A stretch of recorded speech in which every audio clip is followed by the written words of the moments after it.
filsafat secara umum.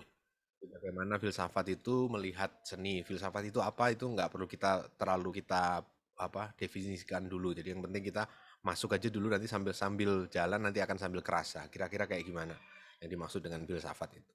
Jadi dalam konteks membicarakan seni, kalau kita bicara hari ini ya, kita nggak mungkin nggak bicara tentang sains ya. Karena seni hari ini itu sangat banyak berinteraksi dengan sains, terutama kalau kita ngelihat karya seni yang sifatnya populer ya, yang muncul di mana-mana, yang kita saksikan misalnya di apa sebagai konten di sosial media, di Instagram atau di mana-mana itu kan ada unsur aspek sains sekaligus seninya gitu. Jadi dari satu sisi ada sebuah karya, konten atau apa, tapi dari sisi lain juga ada teknik yang berkaitan dengan apa penataan apa bagaimana mengefek sesuatu, menghasilkan berbagai macam teknik editing dalam konteks misalnya film atau video gitu ya, atau gambar seperti itu.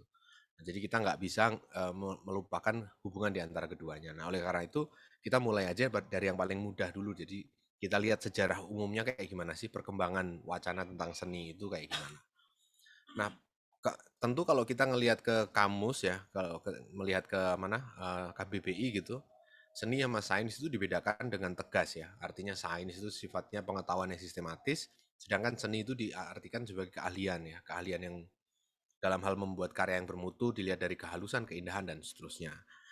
Akan tetapi definisi ini bukan sesuatu yang apa ya, bukan final ya. Artinya dia muncul dari satu zaman tertentu, dari satu konteks tertentu dan bisa berubah juga nantinya. Karena ini sebetulnya produk dari perkembangan zaman. Nah, kalau kita lacak kembali ke zaman asal mulanya di era Yunani kuno ya, sekitar abad keempat sebelum Masehi ya, tahun 400 sebelum Masehi misalnya, orang ketika itu sudah mulai berdiskusi tentang apa itu keindahan, apa itu karya seni dan seterusnya gitu. Jadi yang dimaksud dengan filsafat seni itu sudah muncul pada masa itu ya, di era Yunani itu. Akan tetapi berbeda dari sekarang, seni pada masa itu diartikan sebagai suatu hal yang mirip dengan sains dan teknologi sebetulnya. Belum dibedakan antara seni dan sains. Jadi keduanya ini masih dilihat sebagai keahlian teknis ya. Keahlian si pematung dalam membuat patung dan keahlian tukang gambar dalam menghasilkan gambar dan seterusnya. Jadi yang disebut dalam bahasa Yunani sebagai tekne. Jadi mereka itu menguasai satu keahlian teknis dalam mengolah satu wahana tertentu, batu marmer misalnya atau apa cat dan seterusnya itu. Lalu mereka merujuk pada satu pakem ya. Nah, jadi kalau menggambar manusia itu proporsinya mesti seperti ini, lalu posturnya di dalam yang digambarkan tuh harus seperti ini postur ideal dan seterusnya. Itu yang disebut pakem atau dalam bahasa Yunani disebut kanon. Jadi seni itu bukan utamanya pada masa itu bukan urusan kreativitas dalam pengertian kita menciptakan bebas semau kita sendiri, enggak, tapi justru kita itu memiliki suatu keahlian teknis di bidang apa seni berpatung dan seterusnya itu yang kita hasilkan lewat apa pakem-pakem tertentu gitu, dan corak dari seni pada masa itu adalah menyalin kenyataan. Menyalin kenyataan ini yang disebut dalam bahasa Yunani sebagai mimesis ya. Meniru. Jadi seni itu meniru kenyataan di luar sana seperti apa. Nah, seni itu sebisa mungkin mendekati kenyataan itu. Tapi bukan sembarang meniru ya, bukan sembarang apa yang kita lihat di pasar lalu kita tulis gitu, atau kita gambar gitu. Atau kita buatkan patung, tapi kita mencari bentuk idealnya. Jadi kita melihat keadaan di pasar, manusia, posturnya dan seterusnya, lalu kita cari bentuk yang kira-kira paling ideal, paling menunjukkan keindahan dari si manusia itu seperti apa. Jadi di situ ada dalam pengertian yang masa lalu ini, zaman Yunani kuno ini, antara yang indah sama yang benar itu dianggap sama. Jadi orang Yunani sampai dengan era peradaban Latin nantinya Romawi itu akan menganggap benar, indah dan baik itu tiga hal itu sebetulnya satu. Dalam bahasa Latin tuh bonum ya, artinya baik, verum artinya indah, fulcrum artinya verum artinya benar, bonum artinya baik, fulcrum artinya indah. Nah, tiga hal itu sama. Jadi yang indah itu haruslah baik, haruslah benar juga. Jadi seperti itu gambaran orang Yunani tentang keindahan, tentang seni secara umum. Nah, berkembang ke era abad pertengahan, sekitar abad ke-6 ya, 6 Masehi sampai dengan abad ke-14 Masehi gitu ya. Itu berkembang satu pembagian-pembagian seni yang sekarang akan kita anggap aneh juga gitu. Misalnya kayak membuat senjata ya, menghasilkan pedang, perisai dan seterusnya itu dianggap seni gitu. Terus berdagang itu dianggap seni juga gitu. Kemudian juga pengobatan, terus arsitektur, perburuan bahkan ya, perburuan itu dianggap juga seni gitu. Jadi ini adalah memperlihatkan bagaimana konsepsi zaman dulu tentang seni itu beda banget sama yang kita anggap sekarang ya. Seni itu keindahan, enggak, bukan hanya itu dulu. Dulu seni juga berkaitan dengan kebenaran, pencarian akan ilmu itu seni juga gitu. Nah, makanya di gambar ini salah satu gambar dari abad ke-14 itu pembedahan ya, menunjukkan bagaimana dokter itu membedah. Nah, ini dianggap sebagai satu seni juga, satu ars ya dalam bahasa Latin. Seni artinya gitu. Dan di masa itu juga berkembang dalam kurikulum sekolah pada umumnya itu yang disebut sebagai seni liberal atau liberal art, artes liberales dalam bahasa Latin. Ada 7 seni liberal dibagi ke dalam 4 dan 3 ya. Yang 4 disebut quadrivium, yang ketiga disebut trivium. Ya semua orang pada waktu itu yang terdidik harus mempelajari 7-7-nya ini. Yang quadrivium itu meliputi seni yang disebut sebagai seni matematis. Itu artinya aritmatika, geometri, musik, dan astronomi. Gitu. Ini mempelajari ini itu masuk ke dalam seni matematis gitu ya. Yang trivium itu ada 3, itu seni berpikir, logika, retorika, tata bahasa. Jadi kelihatan dari sini bagaimana pengelompokan seni itu masih sangat lain ya, masih beda sekali dengan yang sekarang ya. Aritmatika atau matematika secara umum kita sekarang anggap itu sebagai ilmu bukan seni kan. Demikian pula astronomi, tapi pada masa itu dianggap sebagai seni. Sama halnya dengan musik, karena musik sebetulnya juga dalam pengertian orang zaman itu, musik itu adalah bagian dari cara kita mendengarkan irama tersembunyi dari alam gitu. Jadi ada irama. Jadi planet itu kalau beredar katanya pada edaran kesekian itu akan menghasilkan bunyi tertentu. Nah, musisi itu mau menangkap bunyi itu gitu. Jadi ada kepercayaan tentang satu pandangan kosmologis seperti itu ya. Bahwa kosmos ini teratur dan punya pola-pola tertentu yang wujud fisiknya itu adalah bunyi ya, musik ke nada yang merdu, irama dan seterusnya itu. Nah, kemudian ini juga di masa Renaissance sekitar abad ke-15 gagasan bahwa seni itu semacam sains atau sains itu adalah seni, perpaduan di antara keduanya itu juga tampak misalnya dalam pengertian para pelukis pada masa itu, misalnya orang seperti Leonardo da Vinci gitu. Dia menulis bahwa orang yang tidak memahami matematika tidak semestinya membaca karya saya, dia menulis banyak buku. Nah, karena di dalam buku-buku itu dia berbicara tentang teknik melukis ya, dan teknik melukis itu sangat pada masa itu adalah suatu metode yang ilmiah gitu, yaitu melukis dengan perspektif. Bagaimana menggagas satu komposisi lukisan yang mempertimbangkan titik lenyap dan seterusnya itu. Dan itu sangat-sangat matematis, jadi mirip seperti buku geometri gitu, pelajaran geometri gitu. Nah, ini bawah ini contohnya juga nih seorang pelukis terkenal Leon Battista Alberti menulis dalam buku De Pictura itu satu bagan yang menerangkan bagaimana komposisi objek di dalam satu bidang 2 dimensi itu dapat bisa mewakili bidang 3 dimensi. Perspektif kan persis itu ya, bagaimana menghadirkan kenyataan yang 3 dimensi diproyeksikan ke dalam bidang yang hanya 2 dimensi, yaitu kertas atau kanvas gitu ya, atau fresko berarti dinding gitu. Nah, berarti kan harus ada teknik ya, teknik mensimulasikan titik lenyap, perspektif dan seterusnya itu, dan itu sangat-sangat matematis ya. Maka seni sama sains itu masih jadi satu pada masa itu. Nah, keduanya baru mulai terpisah ketika muncul sains modern ya. Muncul kesadaran sains modern yang dicetuskan antara lain oleh Galileo Galilei bahwa sebetulnya fisika itu atau ilmu alam pada umumnya itu berlandaskan pada bahasa matematika yang terpisah dari bahasa sehari-hari gitu. Jadi sepenuhnya formal dan tidak ada tidak mengandaikan, tidak memerlukan penglihatan secara fisik ya, penginderaan kita atau kita menerima sesuatu sebagai indah atau apa, tapi kita melihatnya sebagai satu pola matematis yang benar gitu. Jadi ada kebenaran dan keindahan itu mulai berpisah gitu di era abad ke-17 awal itu. Dan ini semakin terpisah juga di dalam perkembangan seninya. Di tahun 1600 sampai 1800 itu kecenderungan seni-seni Eropa itu adalah semakin subjektif sifatnya. Jadi seni itu menekankan selera ya, dan selera itu sifatnya berbeda-beda setiap orang.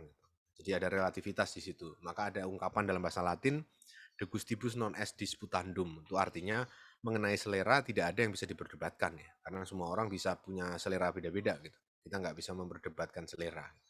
Nah, ini corak semacam ini kan jelas beda dengan sains ya. Sains kan menghendaki sesuatu yang objektif, sedangkan seni cenderung menjadi subjektif. Nah, ini yang dari sini mulai kelihatan pembelahan di antara keduanya itu. Kemudian juga persepsi tentang sesuatu yang tidak terkatakan, tidak tergambarkan gitu. Jadi seni itu kalau dia bagus dia haruslah melampaui nalar kita gitu. Dia nggak bisa kita lukiskan oleh kata-kata gitu. Maka ada ungkapan dalam bahasa Perancis itu je ne sais quoi. Je ne sais quoi itu artinya aku tidak tahu apa. Ini yang seringkali muncul di hadapan suatu karya yang bagus ya. Kalau kita melihat suatu karya yang kita nggak habis pikir kok bisa kayak gini bagusnya gitu, kita bilang itu je ne sais quoi. Jadi aku tidak tahu apa gitu. Ini adalah satu hal yang disebut sebagai sublim ya. Sublim itu sesuatu yang luar biasa agung, luar biasa besar, luar biasa indah, sehingga kita nggak bisa membahasakannya gitu. Dan ada juga kesadaran bahwa seni itu urusannya adalah sentimen ya, rasa merasa, bukan apakah sesuatu itu benar atau salah gitu. Jadi di dalam gambar, dalam lukisan misalnya tidak harus gambar itu mewakili atau merujuk pada satu kejadian yang bersejarah, ada satu fakta yang mau digambarkan di lukisan itu enggak.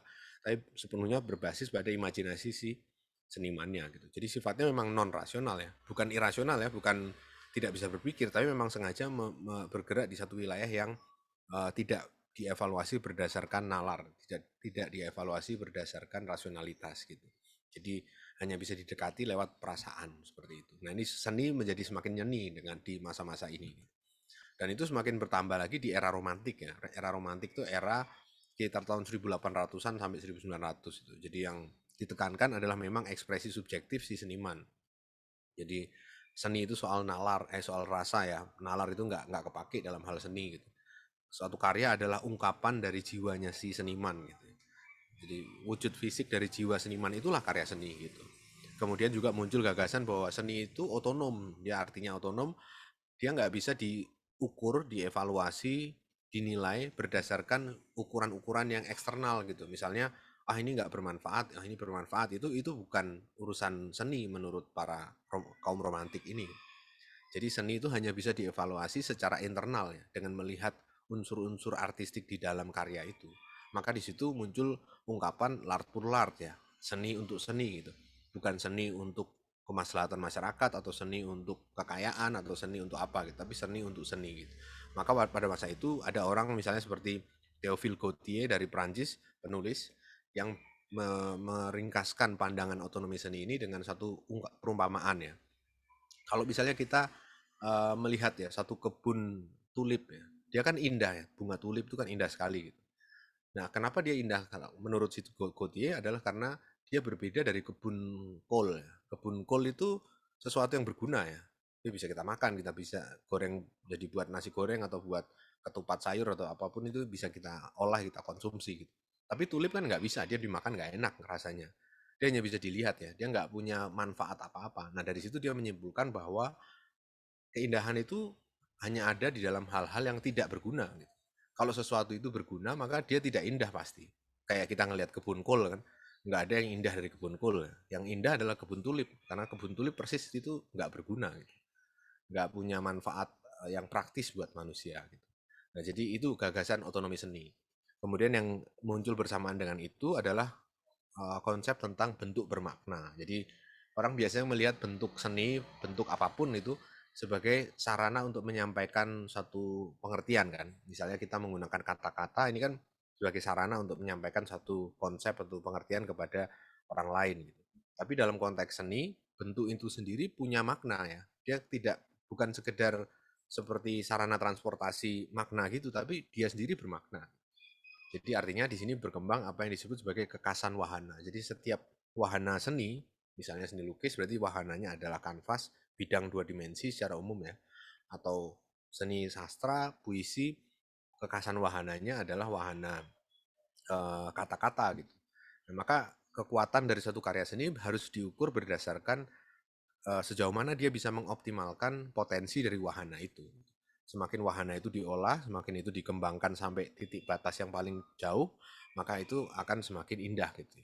Jadi seniman harus bergulat dengan bentuk itu sendiri, bukan dengan isinya, bukan dengan pesannya. karya ini berpesan memiliki moral apa itu bukan hal yang paling penting. Yang paling penting adalah bagaimana melihat komposisinya, bentuk itu sendiri gitu.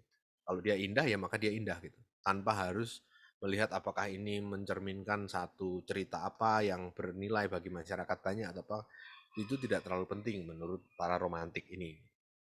Nah, cara berpikir ini mentok di abad ke-20 ya. Jadi mulai muncul balikan lagi untuk mempersoalkan kedudukan antara indah dan benar.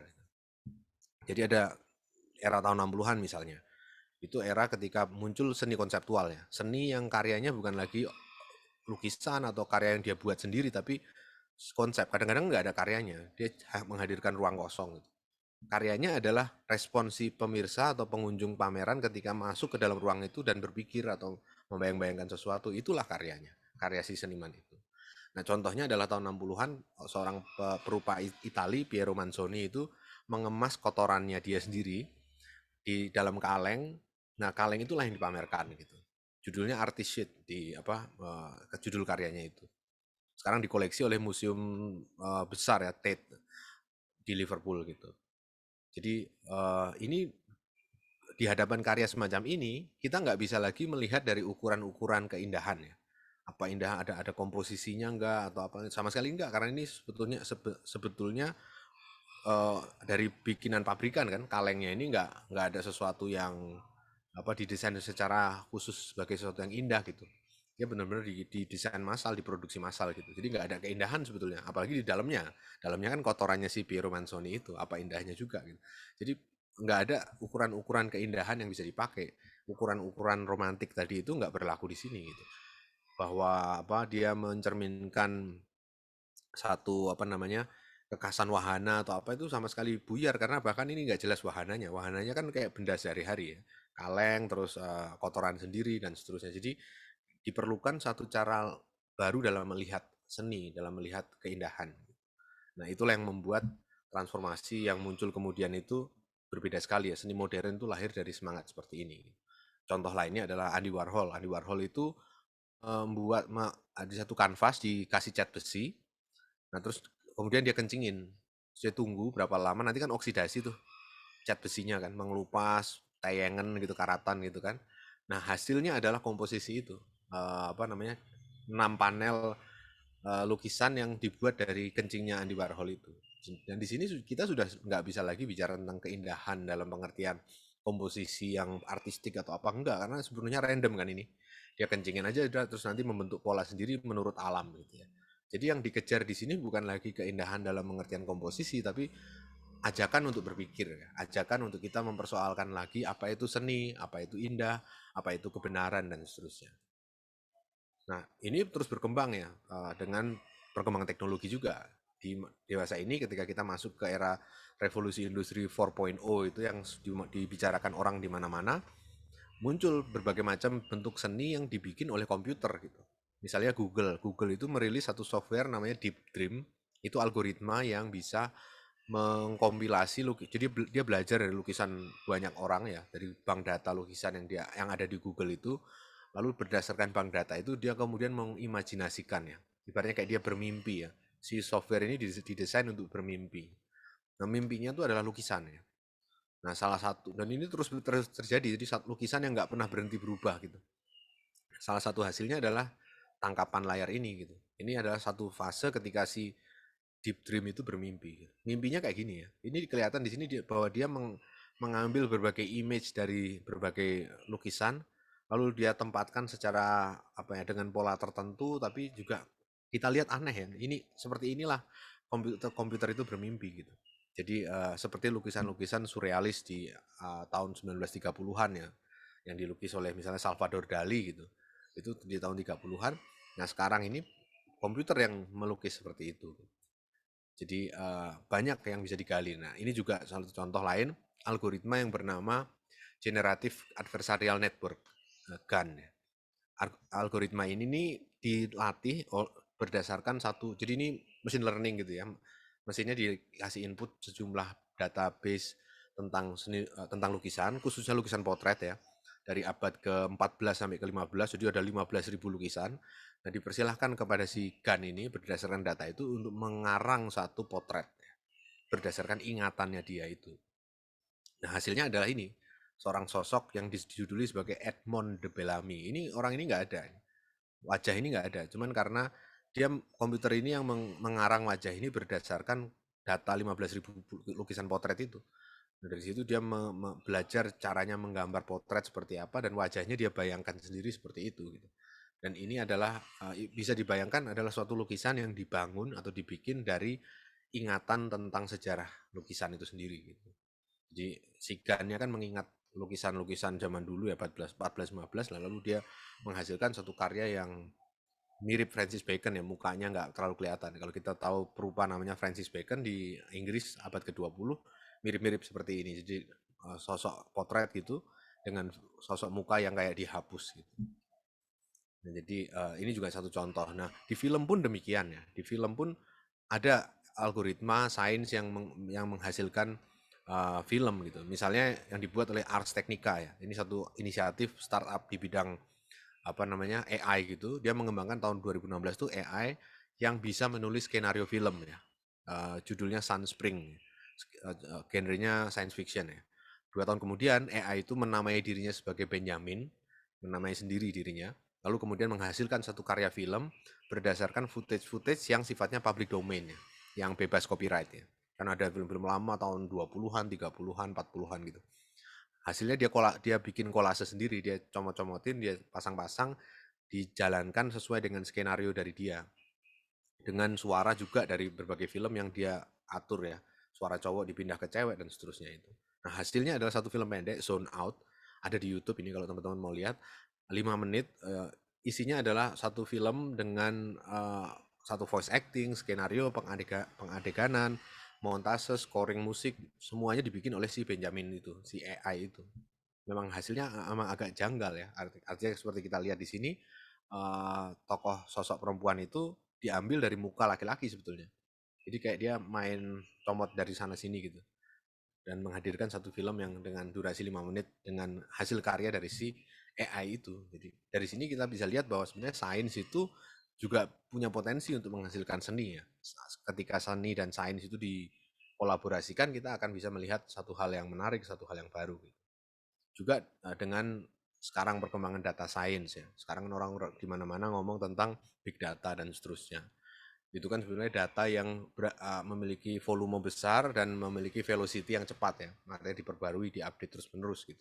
Data misalnya Twitter gitu, itu kan penuh dengan informasi yang terus bertambah setiap detik ya. Dan jumlahnya besar sekali dan saling terhubung gitu. Nah, ada juga seniman-seniman yang mengerjakan karya seni berbasis data semacam itu ya, berdasarkan big data. Seorang Jerman misalnya Revik Anadol di tahun 2019 November itu bikin pameran jadi suatu pameran instalasi cahaya gitu ya. Instalasinya itu video mapping ya. Jadi bukan satu benda kayak patung atau apa, tapi video mapping ditembak pakai proyektor gitu dengan beberapa ribu lumens jadi kelihatan terang gitu ya. Dan apa yang di mapping di situ adalah perubahan kota Berlin dari waktu ke waktu gitu. Jadi dia bisa melihat karya itu, orang itu kalau datang ke sana si karyanya terus berubah gitu. Berubah ngerespon dengan dinamika kota Berlin ya. Dan juga dihubungkan dengan kota Berlin sekarang ya, tingkat kemacetannya segala macam. Jadi warna itu dipetakan ke tingkat kemacetan misalnya. Terus tekstur itu dipetakan ke bunyi, semakin berisik teksturnya semakin kasar misalnya seperti itu. Jadi nah dari situ ketika dihadirkan sebagai satu bentuk karya, hasilnya adalah suatu tampilan yang memang aneh ya. Aneh tapi sekaligus juga kita merasa familiar karena itu mencerminkan denyut kota itu. Denyut kota itu dari hari ke hari. Jadi si penontonnya itu masuk ke situ kayak kayak melihat jantung dari kota itu. Dan untuk urusan ini dia kerjasamanya itu bukan hanya dengan seniman dan apa ya kayak bikin fresko zaman Michelangelo atau pelukis-pelukis Renaissance, tapi justru dengan teknisi-teknisi kayak Google, IBM, Nvidia yang bikin VGA itu, Epson, Microsoft dan seterusnya. Jadi eh, kerja sama seniman masa depan itu bukan hanya di lingkungan seni, tapi juga merambah luas ke lingkungan sains. Jadi yang indah dan yang benar itu seperti mau kembali gitu ya, mau dipersoalkan kembali. Nah, jadi itu ya kira-kira yang bisa dibayangkan ya. Kalau sekarang kalau kita bergeser ke bagian akhir, mencoba menggagas seperti apa sih seni di masa depan nanti gitu. Kita ada beberapa tantangan yang mungkin bisa jadi apa pancingan untuk berpikir lebih jauh ya. Yang pertama adalah bahwa kayaknya perasaan pun itu bisa disimulasikan ya. Jadi seni itu selama ini kan masih merasa bahwa ya kan yang sains itu bekerja dengan rasionalitas ya. Sedangkan seni itu berpegang pada perasaan. Tapi kalau melihat perkembangan teknologi sekarang dan perkembangan seni yang berbasis pada teknologi, bukan tidak mungkin bahwa nanti perasaan pun juga bisa dibikin gitu ya. Jadi algoritma sekarang itu kan semakin pintar dia melayani perasaan kita ya. Kayak sederhananya kayak misalnya kita buka Spotify atau YouTube ya, lihat beranda YouTube atau ngelihat Discover Weekly-nya Spotify gitu, kita akan melihat bagaimana si AI ini belajar dari selera kita kan.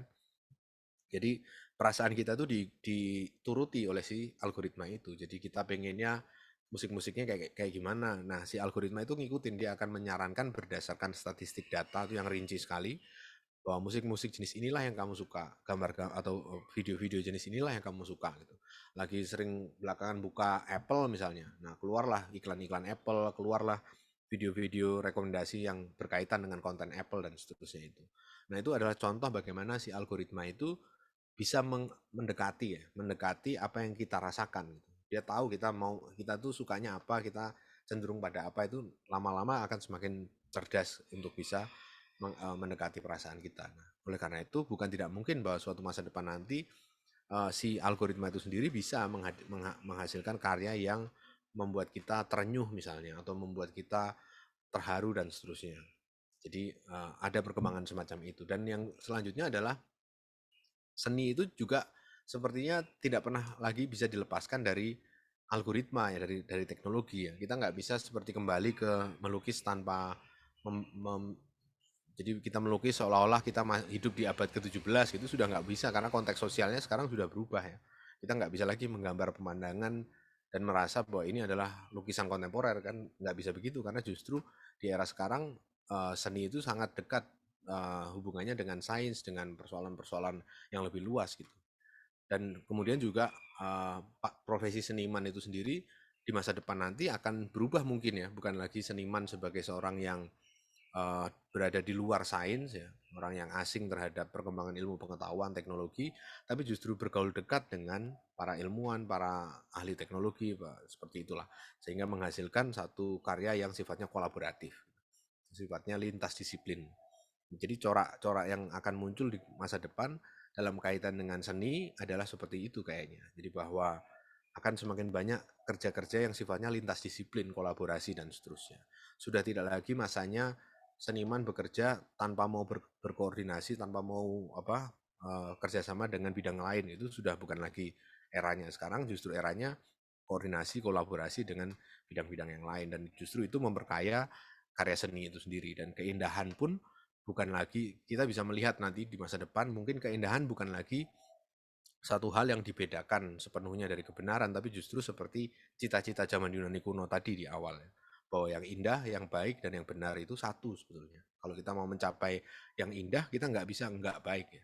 Kalau kita mau mencapai yang indah, kita nggak bisa nggak benar. Kita harus juga benar, kita harus juga baik agar bisa mencapai keindahan itu. Nah, itu mungkin kemungkinan yang bisa dicapai di masa depan nantinya. Tapi mungkin sampai di sini dulu nih sebagai pancingan. Mungkin dari sini kita bisa diskusi lebih detail lagi nanti. Silakan Pak Krisma, gimana? Ya, terima kasih ya, Bung Martin. Nah, anak-anak silakan. Kalau ada yang bertanya mungkin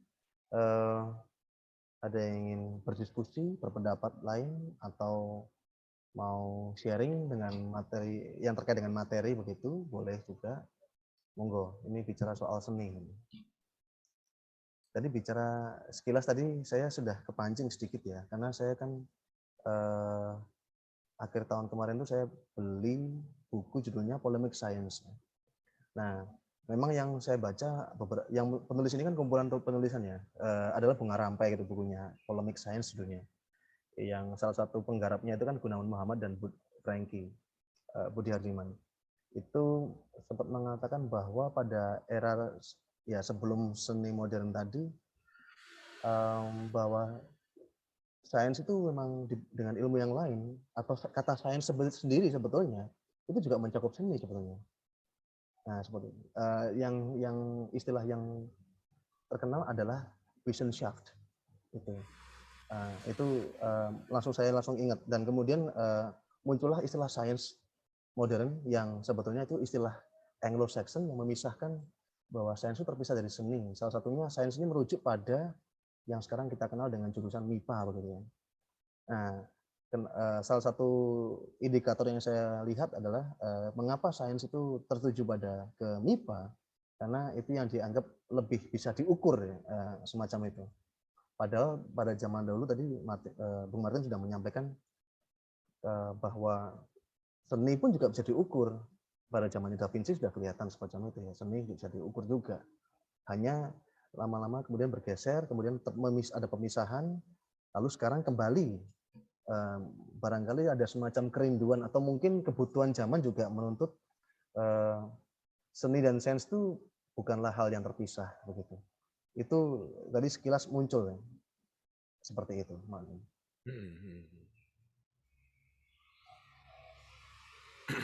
Memang yang kalau lain. apa ya, Ya, yang soal apa seni sama sains itu memang debat lama ya. Artinya kalau ya, kita pakai sudut pandang yang cenderung romantik, yang tadi abad ke-18 itu, maka kita akan cenderung melihat ya seni sama sains itu bermusuhan bahkan. Padahal ya, sebetulnya enggak juga, karena justru dari zaman Yunani kuno dan bahkan hari-hari ini kembali seperti era Yunani kuno lagi nih, seni sama sains itu justru nyatu gitu. Yang antara yang apa tadi ya studi-studi yang sifatnya MIPA gitu tuh sama seni justru deket. Banyak loh anak-anak Jogja itu sekarang yang mengembangkan karya seni berbasis riset-riset di ilmu alam gitu. Kayak misalnya House of Natural Fiber, kalau teman-teman pernah dengar HONF ya. Itu tuh dia mengembangkan satu karya-karya seni misalnya kayak bagaimana membuat satu karya yang bisa menyaring polusi gitu dari udara gitu. Bahkan dia juga mengembangkan satu metode hidup di Mars, di planet Mars gitu. Nah, gitu-gitu. Jadi benar-benar nyampur antara seni, sains dan science fiction itu dicampur dalam karya gitu. Produknya benar-benar kayak kita nonton pameran STM gitu. Jadi kayak mesin-mesin gitu ya. Tapi mesin-mesin yang artistik, yang indah, tapi juga punya kegunaan tertentu gitu. Jadi uh, menarik sebetulnya kolaborasinya. Dan kalau mau lebih konkret lagi sebetulnya ada yang memperlihatkan bagaimana sains, teknologi dan seni itu jadi satu. Itu game kan. Video game itu ya, kan begitu. persis Ya, wahananya nyampur itu. Ada unsur seninya tuh jelas lah ya, gambar, ya. musik, penokohan, cerita itu kan seni ya. Tapi juga ada aspek sainsnya karena kan ada codingnya, ada gimana caranya bikin dunia gitu kan. Dunia yang bukan sekedar kita mainin sekali lalu tamat, enggak, tapi kan dunia sekarang kan di game kan ada randomly generated content itu loh, Ya, ya. yang setiap kali kita main beda dunianya gitu. Hmm. Kayak teman-teman kalau main Terraria misalnya atau main game Minecraft itu kan beda-beda kan. Dunia setiap kali kita start world masukin seed gitu kan langsung lain gitu. Nah, jadi banyak banget kolaborasi antara seni dan sains sebetulnya di hari-hari ini gitu. Apalagi dengan game gitu. Ya, saya mau memberi ini ya, tambahan ya, mungkin ini benar atau enggak, tapi saya pernah baca bahwa orang-orang yang seninya atau punya ini ya, punya talenta seni tinggi, itu biasanya orang yang cerdas. Ya, jadi maksud saya bukan cerdasnya itu bukan cerdas cerdas di seni, tapi justru anak-anak yang dikatakan tadi sains di IPA, di itu ya, di matematika, di fisika, di IPA itu biasanya kalau atau begini ya, lebih ke arah begini, yang saya pernah baca itu kalau anak itu cerdas maka dia itu seninya juga talenta seninya tinggi. Nah, sehingga dia bisa, saya bukan mengatakan anak yang rajin ya, tetapi anak yang cerdas. Ya cerdas. Jadi dia baik itu di IPA, baik itu di IPS atau di segala macam bidang ilmu, itu bisa kita kaitkan bahwa semakin tinggi talenta seninya, itu biasanya anak itu semakin cerdas. Orang itu semakin cerdas gitu. Itu yang pernah saya baca, saya lupa baca di mana. Dan kenyataannya itu saya hadapi, saya alami, saya ketemu beberapa orang seperti itu. Jadi orang-orang yang seninya tinggi itu cerdas. Jadi orang kalau pinter atau cerdas atau gimana ya, bukan rajin, itu rata-rata dia itu punya talenta sendiri yang cukup tinggi, begitu. Ya, jadi antara seni dan sains, apalagi sekarang dengan kemajuan teknologi yang tadi dikatakan oleh Pak Martin ya, bahwa semakin sekarang teknologi. Jadi saya punya seorang teman, dia itu pekerjaannya itu adalah melukis. Dia sebenarnya suka sekali filsafat ya, sering ikut di WM. Dia itu pinter sekali melukis, tetapi bukan melukis dengan kanvas, tetapi dengan ini sains, dengan komputer itu. Dan Grafis mungkin. lukisan-lukisan dia itu sudah sampai ke tingkat internasional, begitu.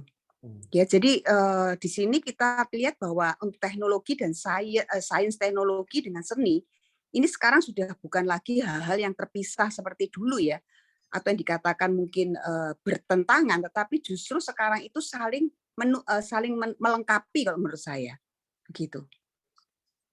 Ya, betul, betul Bu, betul sekali itu. Memang apa namanya, kalau seorang itu memiliki apa ya, pandai berkesenian gitu ya, maksudnya kreatif dalam menghasilkan karya seni gitu, tuh biasanya memang dia cerdas. Jadi artinya kecerdasan dan kreativitas itu bukan dua hal yang berbeda, tapi justru satu gitu.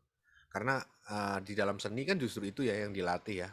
Kita dilatih untuk membebaskan pikiran ya. Problem dari kita kenapa kenapa kok rasanya sulit sekali menghasilkan karya yang baru atau menghasilkan teori yang baru dalam konteks perkembangan ilmu ya. Kalau orang belajar akhirnya jadi ilmuwan gitu ya, dia menghasilkan satu ilmu yang baru, kenapa susah sekali? Karena tidak terbiasa seringkali berpikir bebas gitu, berpikir tanpa diatur oleh satu keharusan atau diatur oleh satu kebiasaan yang kita nggak sadari gitu. Nah itu yang harusnya kita bongkar gitu. Nah lewat senilah hal-hal itu dibongkar gitu. Kita melihat lagi dunia seperti waktu pertama kali gitu. Jadi begitu banyak hal yang kok bisa gini ya, kok bisa gitu ya. Nah itulah cara pandang seni itu membuat kita melihat segala sesuatunya dengan lebih terbuka gitu. Kalau kita menghadapi dunia dengan cara pandang yang biasa kan kita langsung melihatnya dalam kotak-kotak tuh, ada sekat-sekatnya. Oh ini urusan sekolah, oh ini urusan keluarga, oh ini urusan apa. Jadi membuat sekat-sekat seperti itu terhadap segala macam hal yang kita temui. Tapi seni membuat sekat-sekat itu lumer kan. Kita tidak perlu membuat sekat-sekat dulu, kita lihat dulu keseluruhannya seperti apa, lalu baru kemudian apa yang bisa kita pikirkan tentang semua itu. Nah itu cara berpikir seperti itu, cara berpikir yang rileks, yang lebih kreatif itulah yang menjadi apa ya, menjadi modal bagi terobosan dalam ilmu, terobosan dalam hal-hal yang lain juga. Jadi artinya tanpa itu tidak ada kecerdasan dalam pengertian yang luas tadi. Jadi memang betul bahwa sikap-sikap belajar yang sifatnya keberanian untuk mengolah karya seni, berkesenian, menciptakan imajinasi sendiri gitu ya, menghasilkan karya yang sifatnya imajinatif itu modal dasar untuk agar kita bisa bersikap cerdas terhadap dunia gitu. Jadi kecerdasan itu justru berjalan bergandengan dengan sikap artistik tadi itu, sikap keindahan itu. Kira-kira mungkin gitu. Ya baik, apakah ada yang ingin bertanya, berpendapat? Monggo, silakan. Mungkin Kevin, Angie, Dikto, Michael, Godfrey, OT atau Beatrix, monggo. Terkait dengan keindahan atau seni. Ya seperti ini ya, ini ranah filsafat seni. Seperti itu. Ya kita bicara lebih ke seni dulu ya, terkait dengan itu.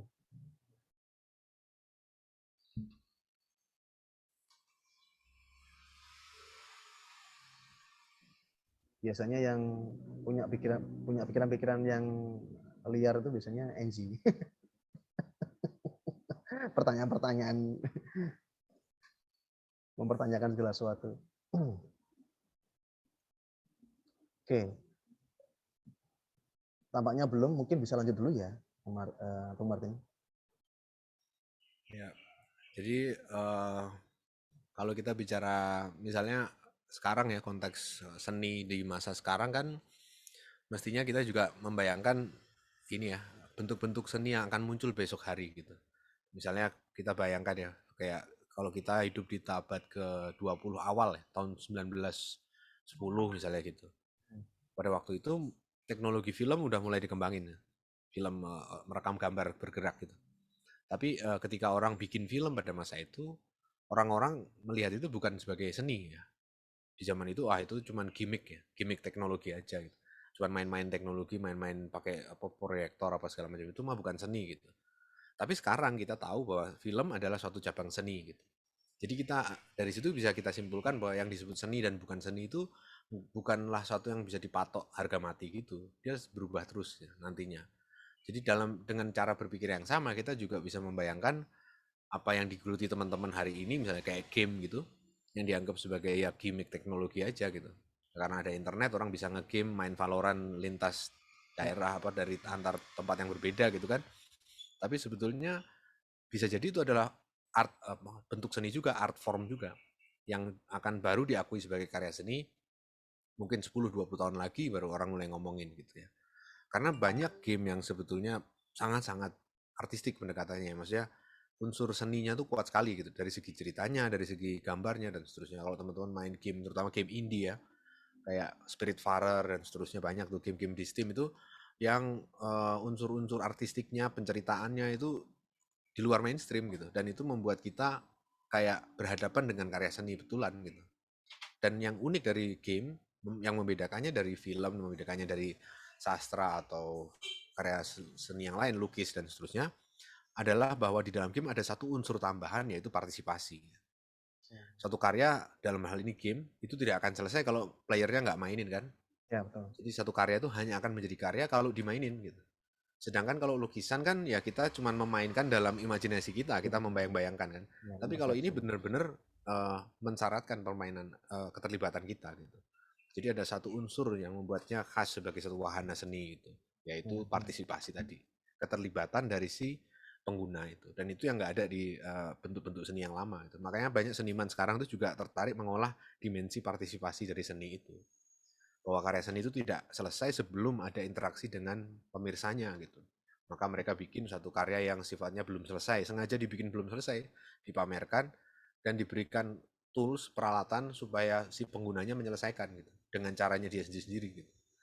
Jadi itu yang diidam-idamkan oleh para seniman sekarang itu, bahwa karyanya bisa berinteraksi dengan peserta, dengan apa namanya penontonnya gitu.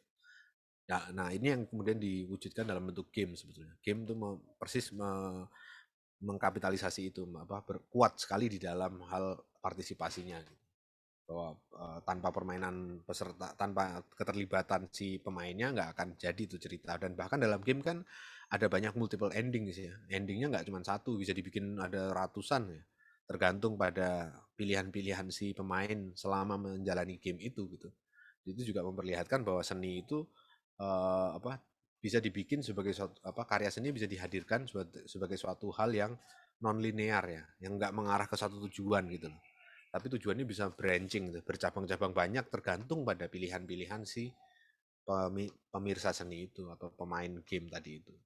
Jadi itu mungkin satu kesadaran seni yang baru ya, yang muncul belakangan ini ya. Yang dulu-dulu kan enggak ya. Dulu-dulu kan orang di eranya misalnya siapa, Leonardo da Vinci, Michelangelo, Raphael, di era Renaissance itu kan seni dianggap ya sudah barang jadi lah, itu sudah jadi, udah ada di Eternit gitu ya, udah ada di plafon itu, ya udah tinggal kita lihat kan nggak bisa diapa-apain lagi ya, dicoret-coret kita malah dihukum kan. Ya, Nah sekarang enggak, justru satu karya itu dibikin untuk dicoret-coret, silakan orang itu gangguin karya ini gitu, karena dari situ muncul bentuk-bentuk baru gitu, bentuk-bentuk karya seni baru gitu. Nah itulah contoh-contohnya.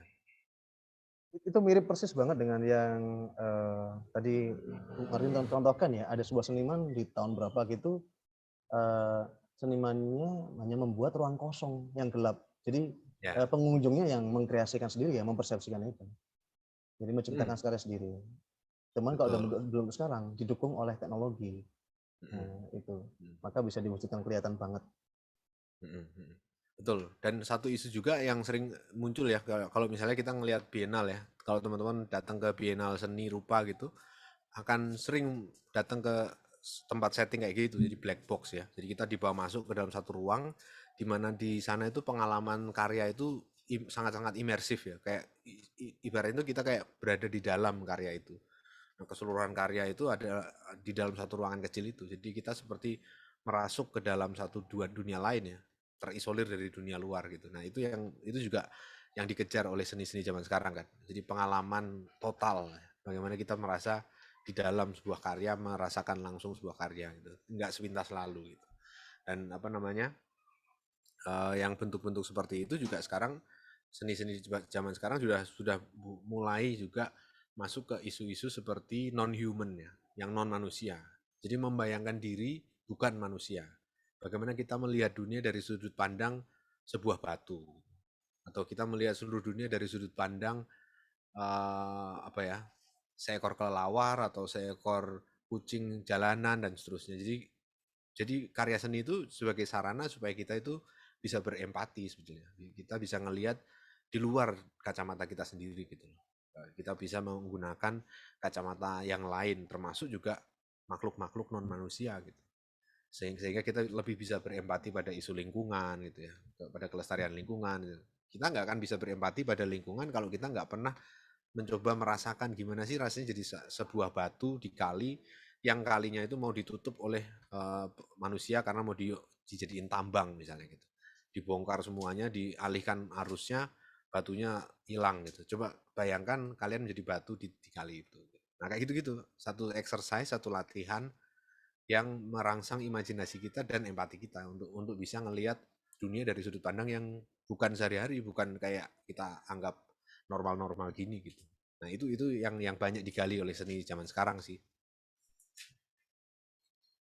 Jadi ingat akan itu apa? Salah satu metode yang semacam itu, metode latihan ya. Namanya symbolic way. Jadi ketika ini prosesnya mirip-mirip seperti retret itu ya. Kita membayangkan kita mau jadi apa gitu ya. Tapi media yang diamati pertama kali untuk bisa ke sana, kita membayangkannya ya dari di lingkungan alam sekitar ya. Jadi memang areanya area kali gitu. Terus kemudian hutan bambu gitu ya. Ya, ini symbolic way memang saya pernah dapatkan di studio audiovisual Sidoarjo, Yogyakarta itu. Ya, areanya kan seperti itu. Ya, seperti itu. Nah, itu supaya kita bisa berempati bukan ke manusia lagi, tetapi justru ke apa saja yang ada di alam itu. Seperti itu. Ya, ya betul.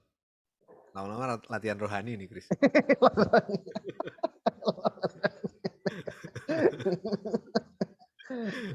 Oke. Yang menarik tadi adalah itu ya apa? Seni sekarang itu malah justru melibatkan atau mengajak atau menuntut keterlibatan ya peserta Ya, atau ya. misalnya kamu dikasih ruang gitu ya, itu kamu menata ruanganmu sendiri terserah bagaimana begitu. Atau kalau dalam pendidikan bayangan saya, misalnya guru ngajar gitu ya, tapi guru membebaskan cara belajarnya seperti apa yang mau kamu tempuh gitu ya, untuk meraih ilmu itu kan macam-macam ya. Mau nulis, mau dengerin, mau gambar, mau melakukan sesuatu atau mungkin malah bermain komputer begitu, menggunakan teknologi. Nah, semacam itu. Nah, memang ya itu kalau saya melihat sih seperti itu. Bahkan seni itu sifatnya luas sekarang. Tidak seni hanya untuk seni tadi, tapi memang tidak bisa mengarah pada banyak aspek kehidupan manusia. Di sini juga ada Pak Untoro Simon juga hadir. Oh ini ada yang pertanyaan. Ada yang memberikan statement Pak Simon Untoro Simon. Gambaran tentang keindahan itu sering berubah seiring perubahan. Apakah ada objektivitas dalam seni? Indah di segala zaman dan dimanapun. Gimana Martin? Sudah pasti enggak ya, pasti beda-beda. Ukuran keindahan pun bukan hanya ukuran ya, tapi konsep keindahan pun lain-lain kan. Di zaman dulu itu, di zaman Yunani maksudnya, indah itu sesuatu yang proporsional ya. Jadi mengandung unsur-unsur simetri gitu. Jadi ada proporsi yang pas gitu. Keseimbangan lah ya, balance dalam suatu komposisi. Kalau di bidang kanan ada gambar banyak, ya di bidang kiri harus ada yang ngimbangin. Kalau enggak, gambarnya berat sebelah itu, gitu misalnya gitu. Secara art visual nggak enak dilihatnya gitu. Jadi ada konsep seperti itu. Tapi kan kemudian berkembang ya, bahwa ternyata ada juga keindahan itu justru kalau sesedikit mungkin ada pergerakan atau ada intervensi. Gitu. Minimalisme itu kan kayak gitu ya. Lukisan-lukisan di tahun 60-an, 70-an itu kan kayak gitu. Bidang gambar putih polos misalnya. Atau abu-abu polos, atau satu garis-garis yang hampir nggak ada apa namanya, nggak kelihatan ada pola apa-apa, cuman garis-garis gitu. Nah itu kan minimalisme. Jadi bahwa keindahan itu justru sesuatu yang dilakukan secara effortless ya, tanpa berusaha gitu. Kalau sesuatu diusaha-usahain itu malah nggak indah, itu malah katrok gitu ya, kamso atau katrok gitu ya. Jadi sesuatu itu justru indah kalau dia natural misalnya. Contohnya misalnya ini juga berkembang ke dalam tradisi filsafat timur sebetulnya, estetika timur. Orang misalnya upacara minum teh ya, upacara minum teh di Jepang. Itu kan para biksu-biksu Zen itu kan suka dengan upacara minum teh kan. Dan itu jadi ngetren di kalangan para raja dan bangsawan gitu. Nah, suatu kali ada raja yang mengajak seorang biksu terkenal yang memang ahli minum teh gitu untuk datang ke istana nonton upacara minum tehnya dia. Dia sajiin lah satu upacara yang benar-benar megah gitu kan ya, dengan cangkirnya mengkilap tuh kayak di film-film sinetron tuh kan semuanya meling gitu kan, kristal-kristal gitu. Nah, tapi ternyata si biksunya malah nggak malah pulang awal karena dia nggak terlalu tertarik gitu ya. Nah, maka suatu kali si rajanya ini penasaran kenapa sih, seperti apa sih upacara minum teh yang dia maksud gitu. Kok yang aku bikin ini jelek gitu. Padahal kan ini kan mewah banget gitu. Maka dia datang ke satu gubuk si biksu itu di hutan. Datang di sana, masuk ke dalam ruangan di tengah hutan itu, satu gubuk kecil itu. Nah, disitulah dia bikin tehnya si biksu itu. Ternyata dia bikin tehnya itu benar-benar dari mangkoknya sudah pecah ditempel lagi gitu loh. Jadi bukan mangkok yang mengkilap Utuh. kayak di Ya. sinetron gitu, tapi justru sesuatu yang sudah retak terus ditambal pakai dempul gitu kan. Terus tekonya juga kayu yang kayunya juga sudah sedikit kayak ada lumutnya dan seterusnya. Nah, dan tapi di situ dia si raja itu baru nyadar gitu bahwa ternyata oh ini yang dimaksud dengan keindahan upacara minum teh. Justru dalam simplicity-nya, dalam sederhananya, dalam nggak berusaha gitu lah, sesuatu yang effortless gitu, mengalir gitu aja yang nggak berusaha. Nah, ini yang disebut sebagai dalam estetika Jepang sebagai wabi sabi. Wabi sabi itu belajar menerima hal-hal yang nggak diusahakan gitu ya, yang sudah rusak, yang masih bisa diperbaiki lagi tapi yang penting masih bisa dipakai kayak itu wabi sabi. Itu filosofi hidup Jepang yang juga estetika sebetulnya. Landasannya adalah filsafat seni. Bahwa keindahan itu bukan didapat dari satu hal yang diusahakan secara berlebihan ya, mewah, megah gitu, tapi justru dari hal-hal kecil yang kita rawat gitu. Yang kalaupun sudah rusak tetap kita rawat gitu. Nah, itu hal-hal kayak gitu yang disebut indah. Nah, jadi dari situ kelihatan bahwa keindahannya beda-beda ya.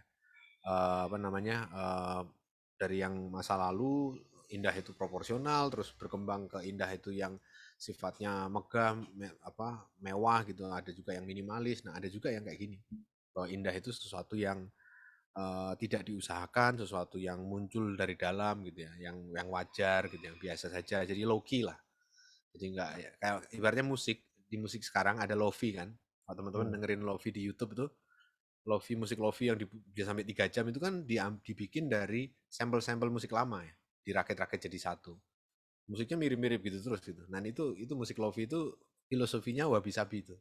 Karena dia tidak mencipta satu karya yang high fidelity gitu ya, yang betul-betul suaranya sangat diperhatikan, komposisinya diperhatikan, enggak. Dia justru kemeresek kadang-kadang bunyi musiknya itu. Kresek-kresek di tengah-tengah gitu. Tapi justru itu bagian dari sensasi kita mendengarkan sesuatu yang akrab gitu ya, suasana yang akrab, suasana kayak lagi di rumah sore gitu, dengerin itu gitu tuh sangat enak gitu, karena itu bagian dari dunia sehari-hari yang memang nggak sempurna dan diterima aja bahwa nggak sempurna, kan nggak semuanya harus sempurna gitu. Nggak semuanya harus mewah, megah, baik dan beres gitu. Ada yang nggak beres-beres ya nggak apa-apa. Nah, itu kesadaran untuk bisa menerima ketidakberesan sebagai bagian dari ya hidup sehari-hari gitu. Itu satu hal yang tadi ya disebut keindahan dalam perspektif wabi-sabi tadi itu. Jepang itu. Itu contohnya sih. Mindfulness banget ini. Hmm. Mindfulness banget ini. Latihan rohani lagi. Saya malah ada pertanyaan ini, Martin. Selama ini kalau kita lihat ya paling enggak yang ada di sosmed ya. Tadi kan disebut algoritma sosmed itu kan mempelajari apa sih minat kita gitu ya, apa yang kita suka. Makanya kalau kita di Instagram kita cari dari explore itu kan muncul kan. Paling enggak pernah sekali dibuka itu kan muncul lagi walaupun kita nggak minta gitu. Itu seperti itu. Walaupun yang lebih sering kita buka ya juga muncul ya, tapi kadang-kadang kita juga bingung loh kok ini ngapain muncul gitu. Nah, kalau kita lihat yang ada di sosmed itu kalau misalnya explore itu atau mungkin postingan-postingan dari kalangan remaja pada zaman sekarang atau anak muda zaman sekarang itu atau generasi milenial itu kalau kita lihat dari segi keindahan, konsep keindahan mereka itu mengacu pada paling enggak dari segi tubuh saja, itu tubuh yang indah gitu ya, yang fisik yang bagus, paras yang cantik ataupun Ya, mungkin yang ya. ganteng. Nah, itu kalau dari segi keindahan menurut saya itu itu adalah bagian dari sisi yang ekstrim gitu ya, yang terlalu dieksplorasi dan dieksploitasi begitu menurut saya. Jadi sehingga orang terbawa atau merasa ya ini yang sempurna gitu loh. Aku nggak mau kalau yang seperti yang kenyataanku yang seperti ini. Aku pengen meniru yang seperti itu. Paling nggak dari sisi badan langsing misalnya atau seperti gitar, itu konsep gitar pun sudah hilang kan. Bahwa perempuan tuh atau tubuh yang indah itu seperti gitar itu sudah hilang, sudah bergeser. Jadi kemudian langsing, kemudian kelihatan wajahnya cantik begitu, itu menghiasi kehidupan sehari-hari remaja atau mungkin generasi milenial sekarang ini ya. Dan itu diposting ya, demi postingan begitu ya. Meskipun mungkin di balik itu kita nggak tahu bagaimana wajah aslinya begitu ya. Nah, yang pertanyaan saya adalah bagaimana estetika saat ini melihat itu? Apakah itu hanya sekedar sebagai alat kapitalisme saja sebenarnya, ya itu dikapitalisasi ya supaya kesempurnaan itu menjadi sebuah bayangan yang sungguh-sungguh ideal yang sempurna yang di dunia nyata ini seolah tidak penting atau mungkin tidak indah begitu ya. Iya, kalau udah bicara tentang kayak sosmed, itu kan bukan lagi kita bicara keindahan dalam pengertian karya seni, tapi sudah bagian dari industri itu ya, sebetulnya kan. Industri keindahan gitu. Jadi kayak bisa dibilang itulah. Jadi bahwa keindahan itu diproduksi setiap saat dengan tren yang terus berubah gitu. Jadi ibaratnya ini kan kaitannya sama industri make up, industri fashion dan seterusnya. Jadi berbagai macam hal yang dianggap indah hari ini itu besok 2 hari lagi 3 hari lagi dianggap udah nggak indah gitu. Jadi karena kebutuhan industri itu. Jadi. Dan itu nggak mungkin kita turutin kan. Artinya kita nggak mungkin ngikutin itu terus menerus ya. Artinya kita akan jadi korban apa tren aja itu kalau kayak gitu kan. Karena nggak mungkin selesai itu kan.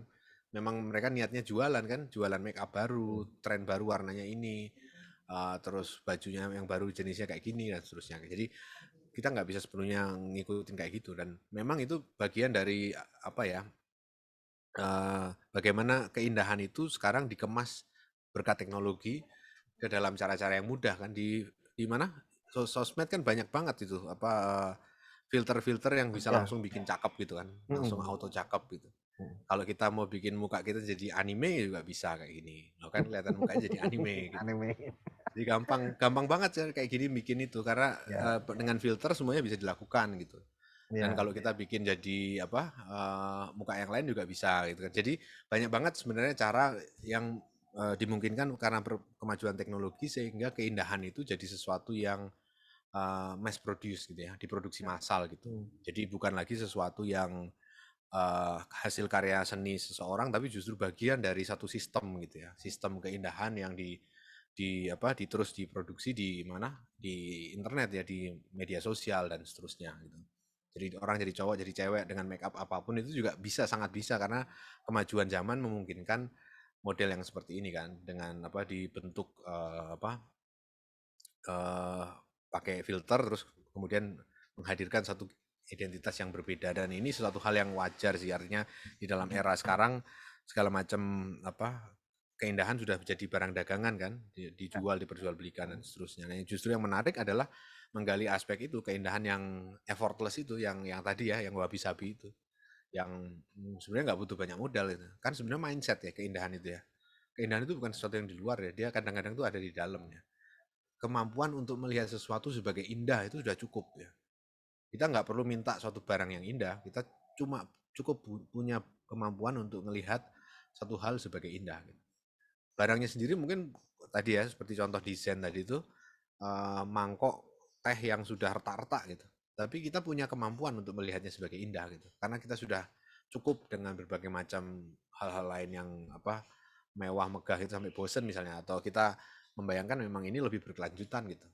Karena ini kan berkaitan juga dengan itu ya kalau kita bicara industri fashion, make up dan seterusnya ini kan berkaitan dengan kecenderungan sekarang kan fast fashion itu yang dimana fashion itu diharapkan 2 minggu sekali berubah tren sehingga orang tuh harus beli lagi baru.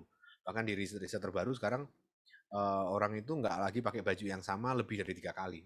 Artinya baju yang lebih dari 3 kali dibuang Akhirnya limbahnya kan luar biasa itu, limbah dari fashion dan seterusnya itu sangat-sangat nggak berkelanjutan itu. Dan makanya kesadaran lingkungan sekarang ini juga membantu kita untuk apa ya, untuk bisa menerima sesuatu yang nggak harus kinclong gitu loh, nggak harus baru, nggak harus indah secara objektif ya. Cukup dia indah secara subjektif karena kita nyaman dengan itu pun sudah oke gitu. Jadi makanya di dalam konteks fashion itu kan banyak juga gerakan misalnya upcycling ya. Kita nggak lagi membuang baju kita tapi kita perbaikin gitu. Yang bolong kita apa jahit lagi gitu. Kita tembel kalau ada yang apa bolongnya agak gede gitu dan seterusnya. Jadi justru itu bagian dari tren baru. Jadi nggak membuang-buang barang itu. Merasa cukup dengan apa yang ada. Dan itu juga satu keindahan juga. Makanya keindahan itu attitude sebenarnya, sikapnya. Itu bukan sesuatu yang kita temukan di luar, gitu, di dalam diri kita. Ya, ini menarik. Enji, silakan Enji. Ya, mau ini. Tertarik filternya atau mau tanya? Mau ngasih tahu sama, pokoknya mau komen lah. Ya, silakan. Karena dikatanya Pak Martin itu seni itu kayak apa? Gimana caranya kita bisa melihat seni dari sudut pandang batu. Nah itu ada buku judulnya I Am a Cat. Itu adalah buku tentang manusia gimana caranya, tapi dilihat dari sudut pandang kucing. Jadi kayak kucing ini menceritakan bagaimana manusia itu hidup dulu.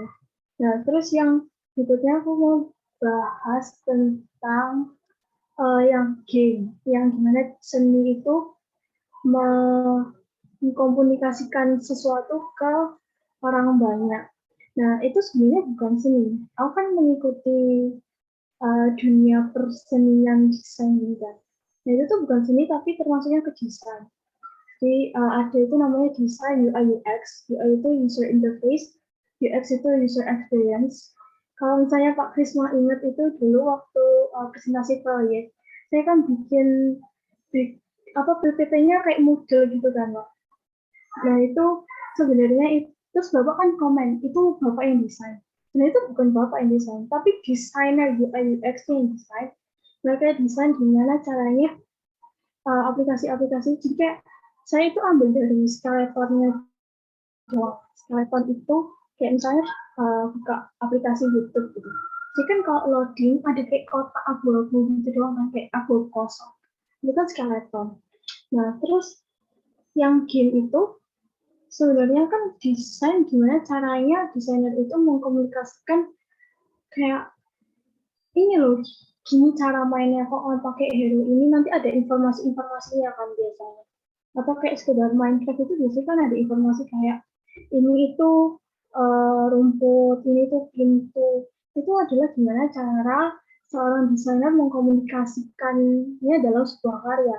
Dan itu beda sama seni. Aku ada ilustrasinya. Iya. Terima kasih Enji. Bentar, aku udah lagi. Ya, tunjukin. Mau nunjukin ilustrasinya. Kamu mau share screen tak? Mau share screen? Iya, nggak bisa. Sebentar, oke. Ya, silakan share screen.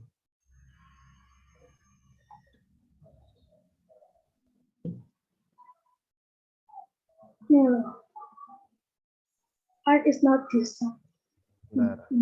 Oke. Kelihatan ya? Sudah. Art is not design.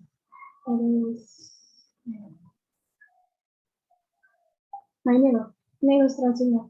Art itu ditujukan buat orang-orang dilihat dari segi keindahannya. Tapi kalau desain, itu orang-orang fokus ke desainnya untuk cari tahu informasi yang disampaikan dari karyanya itu loh. Beda sama art. Biasanya art itu kayak yang gambarnya Mona Lisa-nya itu kan kayak gambar Mona Lisa yang Da Vinci itu kan ada informasi-informasi kayak detail-detail dari si Da Vinci-nya itu. Tapi kan yang tahu ya si Da Vinci itu, tapi akhirnya orang-orang baru mencari tahu. Sebenarnya kan informasi atau detail-detail yang dikasih sama Da Vinci itu kan tidak ditujukan untuk umum. Beda sama desain yang ditujukan untuk umum kayak game itu tadi. Ya, lagi ya. Nggak ada deh kayaknya. Ini menarik nih. Ya, silakan Martin komentar. Ya, bagus Angie.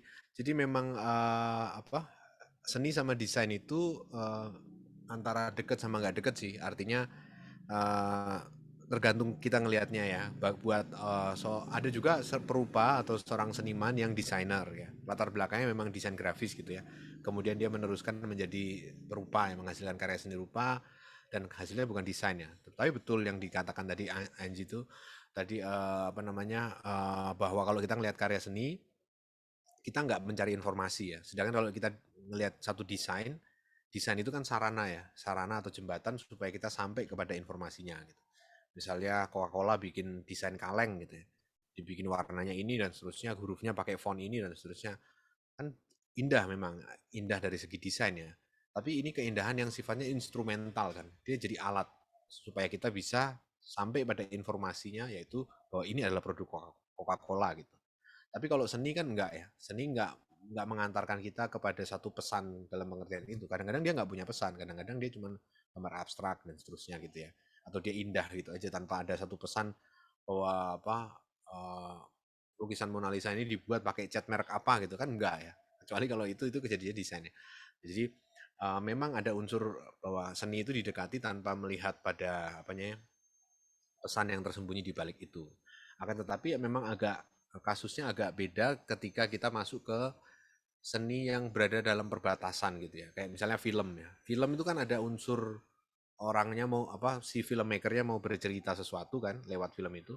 Jadi ada pesan yang mau disampaikan ya. Kadang-kadang ada produk placement bahkan kan iklan tersembunyi ya, yang misalnya produk Apple ditaruh kelihatan logonya gitu di dalam film itu. Nah itu kan jelas tuh placement kayak gitu. Nah, tapi juga dia sebagai satu karya kan bisa dilihat sebagai karya seni. Dia punya satu apa? Dia tidak sekedar menyampaikan pesan sponsor, tapi juga dia punya satu pesan sendiri, pesan yang keindahan sendiri gitu. Kayak kita nonton misalnya film-film kayak Lord of the Ring dan seterusnya kan kayak gitu ya.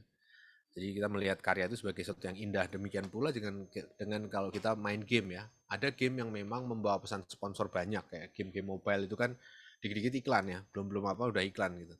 Tapi ada juga game yang memang menghadirkan pengalaman bermain itu sendiri sebagai satu karya gitu. Game-game besar ya yang memang bukan dipakai untuk tujuan apa namanya menjual produk atau apa gitu, tapi memang karyanya adalah game itu gitu. Memang ada segi tertentu yang sifatnya berkaitan dengan desainnya, misalnya kayak tadi UI UX ya, user interface-nya kayak gimana gitu, kita ngelihat berinteraksi dengan game ini, misalnya game apa ya, game mobile yang apa, game kayak MMORPG kayak Ragnarok misalnya, atau yang sekarang uh, banyak yang lain lah ya, Tree of Savior dan seterusnya itu. Nah itu kan banyak game-game seperti itu yang kita interaksinya lewat satu interface kan. Ada ini apa hit pointnya di sini, terus mana poinnya di mana, terus skillnya dipencet pakai ketikan apa 1 2 3 4 dan seterusnya gitu. Jadi ada semacam interface yang memang mengantarai kita dengan si game itu. Tapi sebetulnya uh, apa yang disuguhkan oleh gamenya sendiri, terutama kalau gamenya itu berkaitan dengan ini ya, yang memang didesain dengan serius ya, itu biasanya itu mengandung unsur seninya juga. Gitu. Jadi nggak murni desainnya, ada unsur seninya gitu. Dan karena kita bisa kayak terenyuh dengan game itu gitu. Kalau game-game yang buat jualan banyak, kayak kita misalnya kayak main Candy Crush gitu kan. Itu kan gimana caranya kita bisa lolos dari level ke level terus beli beli diamond, beli bom dan seterusnya supaya itu jualan murni ya. Itu nggak ada unsur kayak membawa kita masuk ke dalam semesta artistik tertentu gitu enggak. Tapi kalau game-game yang indie seringkali ada yang nggak ada monetisasinya itu loh. Yang kita beli sekali beli game biasa terus habis itu nggak ada in-app purchase lagi gitu. Itu justru seringkali yang kayak gitu-gitu mengandung ini unsur game yang apa unsur artistik yang bagus kayak misalnya Gris ya. Gris itu satu game indie juga yang digambar dengan watercolor gitu. Itu menggambarkan petualangan seorang gadis muda gitu di dalam satu dunia apa putih gitu. Bagus banget. Ya genrenya platformer gitu, lompat-lompat gitu. Dan itu benar-benar kita kayak dibawa masuk ke dalam suasana dunia itu gitu. Masuk ke dalam semesta fiksi, ibaratnya kayak kita baca novel gitu. Mirip kayak gitu pengalamannya. Ya, jadi ada aspek tertentu dari game yang memang cenderung ke seni sih, bukan desain. Tapi ada juga yang kuatnya di desainnya kayak gitu. Mungkin gitu kira-kira. Ya, makasih. Terima kasih, Enji. Ada lagi yang mau berkomentar? Silakan. Yang lain. Ini menarik sih. Jadi Saya coba buka di Instagramnya. UI UX Daily Tips. Ada lagi berkomentar? Atau mungkin sudah cukup ya, wis udah lapar semua ini. Kayaknya udah lapar. Oke. Nah, barangkali Martin mau memberikan apa ya, semacam Closing statement, closing statement atau refleksi lah ya, begitu. refleksi. Ya, refleksi. Saya lebih suka refleksi karena membuat orang akhirnya nanti mikir lagi sendiri ya, membiarkan Ya, orang untuk berpikir sendiri. ya jadi kalau ya teman-teman kalau kita bicara seni itu jangan dibayangkan sebagai sesuatu yang asing ya. Bayangkan aja itu sebagai sesuatu yang kita hadapi.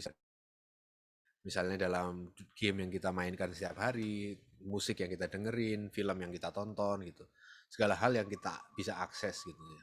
Dan dari situ cobalah teman-teman membayangkannya. Apa sih yang membuat satu karya ini bagus ya? Kenapa musik ini saya suka? Kenapa film ini saya tonton berulang kali, film-film Korea misalnya, drama itu. Kenapa game ini kok membuat saya kecanduan suka main game? Apa yang membuat ini bagus gitu? Kok bisa bagus itu di mananya gitu? Nah, coba teman-teman lakukan seperti itu ketika menjalani hidup sehari-hari sambil berpikir tentang itu. Kalau misalnya warnanya bagus, kan banyak juga warna yang kayak gitu juga di tempat lain, tapi kayak kok saya nggak suka gitu. Misalnya saya suka warna kuning ya, Valorant warnanya merah misalnya, dari visualnya banyak merah-merahnya gitu. Saya suka warna merah gitu. Kenapa saya suka Valorant? Karena saya suka warna merah-merah itu. Tapi warna merah kan juga ada di tempat-tempat lain dan kita nggak suka gitu. Berarti kita harus cari lagi apa nih yang membuat kita benar-benar suka sama Valorant gitu. Apanya dari segi lebih seru ya. Tapi seru kan juga banyak ya. Kita nonton sesuatu yang lain juga bisa seru, main game yang lain juga bisa seru. Tapi jadi apa sesuatu yang membuat kita betul-betul suka? Nah, itulah yang dimaksud sebagai keindahan. Keindahan itu sesuatu yang ketika kita sudah saring satu sama alasan-alasan tadi itu kita sudah seleksi gitu, kita akan ketemu pada satu penjelasan yang benar-benar membuat kita suka sama sesuatu. Nah, itulah yang disebut keindahan. Nah, mungkin lewat memaknai ulang hal-hal seperti itu nanti teman-teman bisa masuk ke dalam filsafat seni. Kira-kira gitu mungkin, Prisma. Ya. Jadi pesannya kita tidak perlu jauh-jauh ya. Hanya kembali pada apa yang kita sukai, kemudian kita memaknai kembali. Itu menurut saya bisa menjadi modal dasar gitu ya, untuk memahami filsafat seni. Itu. Oke, terima kasih Martin Surajaya sudah mau berkunjung ke Zoom saya untuk mau cerita soal estetika. Kalau misalnya teman-teman tertarik untuk mendengarkan Martin Surajaya, bisa cari aja Martin Surajaya di YouTube gitu ya. Dia selalu memberikan materi yang berkaitan dengan filsafat umum dan menurut saya bahasanya ya seperti ini. Maksudnya jangan dibayangkan seperti dosen yang jelaskan yang muluk-muluk. Ini bahasanya sehari-hari filsafatnya nih. Ya seperti ini, menarik. Ya terima kasih. Nanti kita ketemu lagi minggu depan ya teman-teman. Di kalau nggak salah topiknya tentang retorika. Nanti Simon ya, Simon Untoro. Iya, Simon Untoro, iya betul. Saya majukan karena ternyata kosong, nggak ada acara apa-apa. Oh ya bisa ada ekskur memang, ya begitu. Nah, nanti ya itu dulu ya. Nanti ada juga Yogi Pranowo akan memberikan materi. Seperti itu. Baik. Terima kasih semuanya. Terima kasih teman-teman. Ya, makasih semuanya ya. Boleh meninggalkan Zoom teman-teman. Selamat beraktivitas. Tuhan berkati. Mari. Mari. Terima kasih Pak. Mari.